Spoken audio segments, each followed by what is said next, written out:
Welcome back to the Red Dice Diaries, and in this RPG review I'm going to be reviewing JadePunk Tales from Kausao City. I apologise if I've not pronounced that correctly. I did try and look it up, but I can't be 100% sure. It's authored by Ryan M. Danks, Jacob Possin and Mike Olson. Published by Reroll Productions. Approximately 150 pages, and it uses the Fate system. Although it does have some interesting diversions from the core Fate system, but I'll get into that in a few moments. The cover art by Conrad Javier is nice but not too complicated. It shows someone drawing a green jade sword from their back whilst they overlook a dusty, polluted beige metropolis. The book begins with a foreword from Bruce Bohr, author of many RPGs, who paints JadePunk as an RPG that's about moral choices and people who seem powerless, standing up in the face of often monolithic opposition, and who refuse to quietly fade away and buy into the status quo. And I think, having read the book, I think that's certainly very apt. The book is excellently laid out with clear fonts. Even the stylized heading font, so beloved of games with an Eastern theme, is very easy on the eye here. A very wise choice when you contrast that against some other games that have used pretty but almost unreadable fonts. Boxed out text is either represented as torn pieces of parchment or in dark splatters of colour, both of which break up the text nicely and create visual impact without overcrowding the book or confusing the eye. But enough of that. What is the book actually like? Well, simply put, and not to beat around the bush, it's excellent. So what's that? You want some more? Okay, well, here we go. JadePunk represents a strange but beautiful melding of several different genres. It's a fantasy-esque world centred around Kausao City, home of the world's most precious resource, jade, and ruled by various evil corporations sponsored by the current government of the city. The technology in the game has a vaguely steampunk feel to it, but instead of the normally present technology in such games, in JadePunk, technology has grown up around the various elementally based properties of alchemically treated jade. For example, red jade is linked with the element of fire, so a person might possess a clockwork firearm where the ammunition has red jade jackets around it that allow it to ignite with explosive force. Now, with its evil and corrupt regimes and corporations, JadePunk also seems to bring the best elements of cyberpunk games to the table, whilst neatly avoiding the, often in my opinion, tedious net running rules that tend to exclude those who play non-hackers in such games. Kausao City is home to many veins of the precious jade and is also the only known reliable source of the previously believed to be mythical black jade that is rumoured to give prophetic visions and have strange powers and abilities. These precious resources have made the city into the centre of a corrupt world. JadePunk casts the players as heroes who rebel against this evil system and seek to fight back. The Jianghu are a loose association of warriors and jade tech engineers who openly defy the governor of Kausao and seek to better the lot of the common man. Again, we come back to Bruce Bow's introduction, where it's a game very much about morality and about standing up for what you believe to be right. And this is very much at the central core of the game system. We move on to a section about the background of the setting, which explains that when black jade was discovered in the Kausao region, 4 of the world's great nations had the good fortune to lay claim to the black jade that lay within the territory, each claiming a portion of the area that would become Kausao City for their own. And it details these great nations in some further detail. There is the Aram Empire, creators of the first airships. The people of Aram are industrious and adventurous types who enjoy material possessions and the finer things in life. They have a keen sense of their own honour and often spend their lives striving for fame and fortune. There's the Kaiyu, traders and merchants who prize family honour above all else.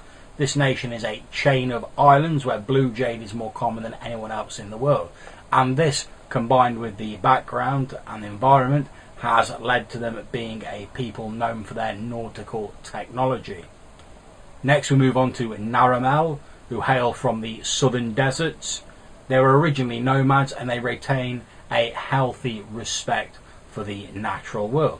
They're negotiators and traders par excellence and have ready access to both green and red jade within the burning desert sands of their territories. And last but not least we come to the Tuyang, who are scholars and researchers. They live in an empire where the land is covered in forests, which transforms into tropical jungle as you get further south. Their empire houses large deposits of green and blue jade, more blue jade nearer the rivers, mainly green in the forests, but dangerous wildlife haunts the jungles and forests of their lands, making it very hazardous to retrieve the precious material. There's also numerous minor empires that have embassies or minor interests in Kausao. A few of these are detailed briefly and they're quite interesting and could easily be expanded to play as great or as little a role in a JadePunk game as desired. The dominant religions in the city are also given brief write-ups here and cover diverse faiths, from the Church of Ihal that preaches there is but a single deity and follows the 12 virtues of Ihal, which are faith, hope, love, valour, mercy, diligence, honesty, patience, chastity, obedience, logic and justice, all the way through to the followers of the way of suffering, who believe that the material world is simply an illusion that one has to live through in many different lives, and that only by spurning carnal action can they overcome suffering and achieve a state of enlightened emptiness. We move on to the rules, and JTech follows the fate rules. There's a more detailed description of the fate system elsewhere on my channel. I'll put a link in the description, so I'm not going to go into detailing it all here in excessive detail. However, I will tell you where the JadePunk version of fate differs from the normal fate core rules though. When we come to aspects, JadePunk gives more guidance to the players, and aspects are story hooks that can both help and hinder your PCs, and JadePunk splits them into themed categories. These are portrayal, a sentence that sums up your character; background, where your character comes from and what experiences you've had; inciting incidents, what made your character decide to rebel against the corruptness of the system. Next there is belief, how the preceding aspects have coloured your perceptions of the world. And finally there is trouble, how your preceding aspects cause you problems or complications in your life. Now I quite like this because normally fate aspects are largely described as having something of a positive and a negative side, being a bit of a double-edged sword, and this can prove difficult for some people, particularly those less familiar with the game, to create. However, JadePunk seems to suggest that only the trouble aspect should actively be negative, and I think this would be far easier for people to get a handle on. I was talking about this very subject the other day with Rob Davis, and much as Fate is a very versatile system, that very versatility can sometimes cause people trouble when they're confronted with the blank canvas and almost limitless possibilities of the Fate core system. I think the additional direction provided in JadePunk may help to deal with this problem somewhat, or certainly lessen it to some extent, which can only be a good thing. JadePunk also differs with Fate Core in that instead of selecting a number of skills and rating them to determine how proficient your character is at various tasks, you rate a number of different professions. These are aristocrat, engineer, explorer, fighter, scholar and scoundrel. The game gives an excellent write-up of each of these professions and what the ratings are used for. For example, the scholar profession is used for thinking and discovering, interpreting the world around you and gathering information. Now I love that these professions are easily understandable enough that Even without the write-ups, it certainly wouldn't be difficult to work out which professions are applicable to certain roles. They also tell you a little bit about the sort of people that populate the streets of Kausao City. To me, this is a lot simpler than rating lots of different skills, and it incorporates the best of character classes without being anywhere near as restrictive as they can be in some other systems.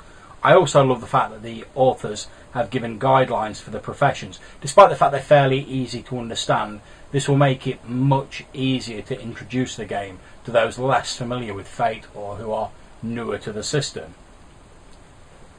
Players have a much higher refresh score of 7 in JadePunk.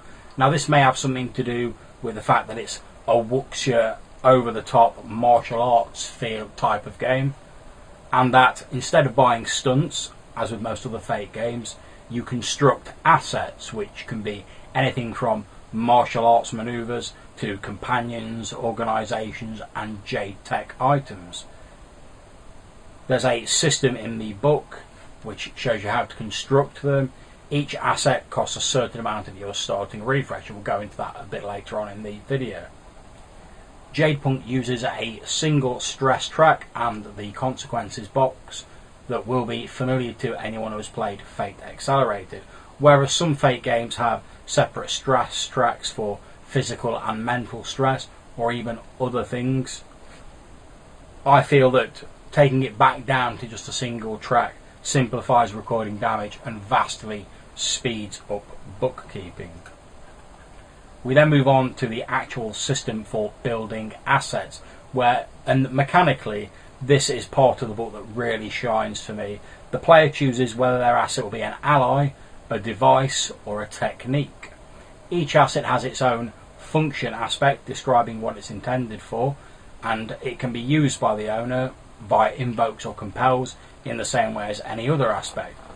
Technique aspects, those representing martial arts styles or combat techniques, don't have a function aspect, but instead they're linked to one of your already existing aspects, referred to in the text as a guiding aspect, explaining how you acquired the technique. For example, someone with a technique that allowed them a bonus when using edged weapons might link it to one of their earlier aspects, Master of the Blades, to explain how they came by that skill set. The player then chooses a number of features and flaws to create the game effect of the asset from a list in the book, and totals them up to work out the total refresh cost of the asset. Again, this system seems for me to balance the best of the Fate stunt system, maintaining the flexibility overall of it, whilst also offering a slightly increased level of guidance without devoting hundreds and hundreds of pages to a really complex and crunchy system. And to be honest, if you can look at this book and see the line drawing of the dragon's headed airship on page 53 without instantly being enthused and imagining Jade powered flights of fancy involving sky pirates and flamboyant heroes, then I'm afraid there really is no hope for you. Guidelines are also given for creating new aspects in play, and there's a decent sized section detailing the precious substance Jade, its refining and the various common properties that it has. This is all very interesting and adds a lot to the background. Although quite clearly a fantasy, it has a certain verisimilitude to it that, in my opinion, gives it a solid grounding and raises it above the often poorly defined magics in some other fantasy settings. The various types of Jade in this setting are green, which is associated with earth and vigour; red Jade, associated with fire, courage and power; blue Jade, associated with water, cold, cunning and change; white Jade, associated with air, breath, reason and freedom; and the previously thought to be mythical black Jade, which is associated with quintessence and faith. Following on from this, there's a load of general games rules that will be familiar to anyone who has played Fate. Although there is an interesting additional system for dueling detailed, which is effectively a contested role where duellers can take consequences to prevent their opponent achieving victory points. So taking the customary duellers' nicks and marks that will be acquired in such a contest. The use of aspects during an invoke are expanded slightly, allowing you to hinder an opponent's roll, raising their difficulty by 2, or assist an ally, giving them a +2 bonus, in addition to the normal re-roll or +2 bonus that you could grant yourself. Compelling aspects and using them to establish the facts of the setting via spending a fate point work pretty much as established in Fate Core. The next section is called Welcome to Kausao City, and this section starts with a lovely map showing the territories held by the main empires in Kausao City and the general layout of the buildings. It is vague enough though that individual GMs can tailor it to suit their own game, which I'm very much a fan of.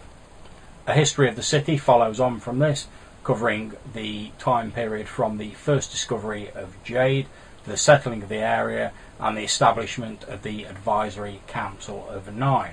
Now, I love the history. It's like the authors have cherry-picked the best out of a number of different games and genres, combining them to make more than the sum of their parts.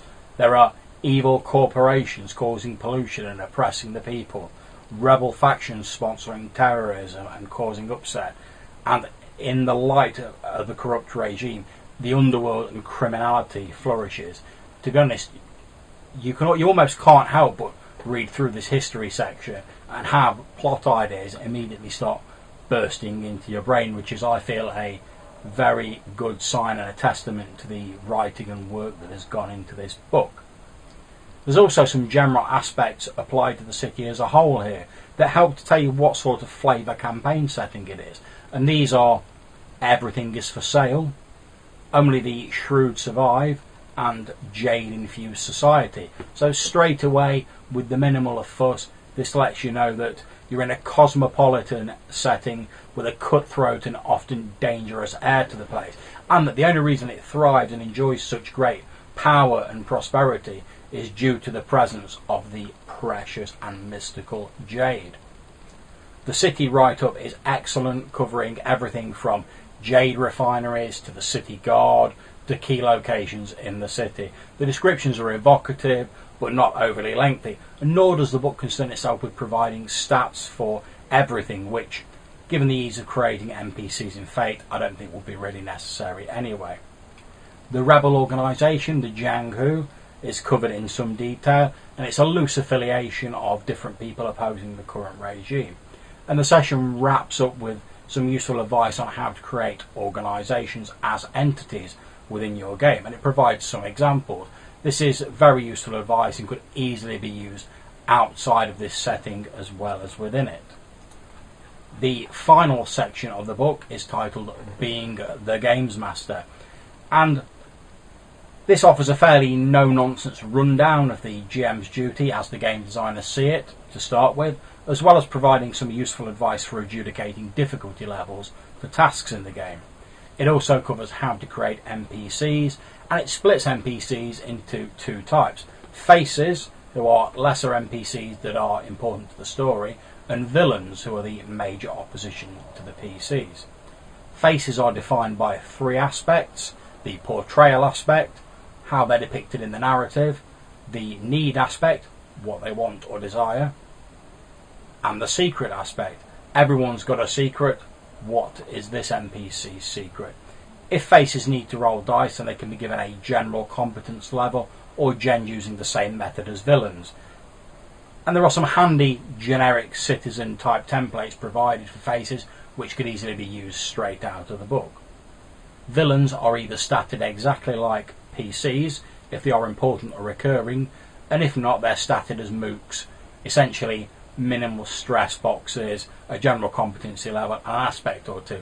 These are for your sort of henchmen who tend to fall in droves before the might of the PCs. Supporting the idea that the map should be tailored for individual campaigns, the authors also provide very handy guidelines for creating districts. And now, I know it's possible to tailor almost any setting to a particular group with enough work, but I think it's really nice to see a group of authors and a setting that explicitly take this into account as part of their ethos and philosophy. JadePunk also encourages the GM to get player feedback about where new districts might be and what sort of districts they are, and to get players involved in creating the growing game narrative, something I am very, very much in favour of. And finally, some example character sheets are offered, and it's nice to see what the game designers consider to be appropriate characters for this sort of setting. So, what is my final verdict on JadePunk? Well, JadePunk, as I said earlier, is a great game. It combines elements of numerous different genres, from cyberpunk to fantasy, from martial arts to steampunk, picking the best bits from all of these component genres and cleverly weaving them together into something that has its own unique feel. This is supported by the excellently written short stories and beautiful artwork peppered throughout the interior of the book that all support this strangely compelling fusion setting. JadePunk kind of puts me in the mind of the way that several successful anime have incorporated elements from different time periods and mythologies and genres into themselves, blending it all together to form a more superior final product. I thoroughly enjoyed reading JadePunk, and I'm fair brimming with game ideas for using the system. If you have any interest in fantasy with a martial arts flavour, or if you want something that, to be honest, put me in the mind of White Wolf's Exalted, but with, in my opinion, a rule system that far better suits the subject matter, or if you love steampunk or anime or the sort of Legend of Korra style stuff, then I would highly recommend you give JadePunk a try. And certainly a lot of the mechanics in this book would benefit numerous games that even weren't ran in the JadePunk setting. Overall, I think it's a very professionally put together book. The writing is top notch. It offers, in my opinion, the right amount of guidance for players while still maintaining the versatility that is at the heart of Fate, all neatly packaged in a very compelling and unique feeling setting. What more could you ask for? Certainly 2 thumbs up from myself, and I advise you to give it a look. If you don't fancy diving straight in and getting the published copy, then the PDF is also available, and I believe it's highly worth a purchase. So I hope you've enjoyed this review, and that if you have, you'll click on like and subscribe to the channel down below. If you have any comments about this video, or maybe you want to chat about JadePunk or anything else related to Fate, please drop your comments down below or hit me up in the Google Plus links. Until I see you in the next video, thank you very much for watching and for listening. Take care.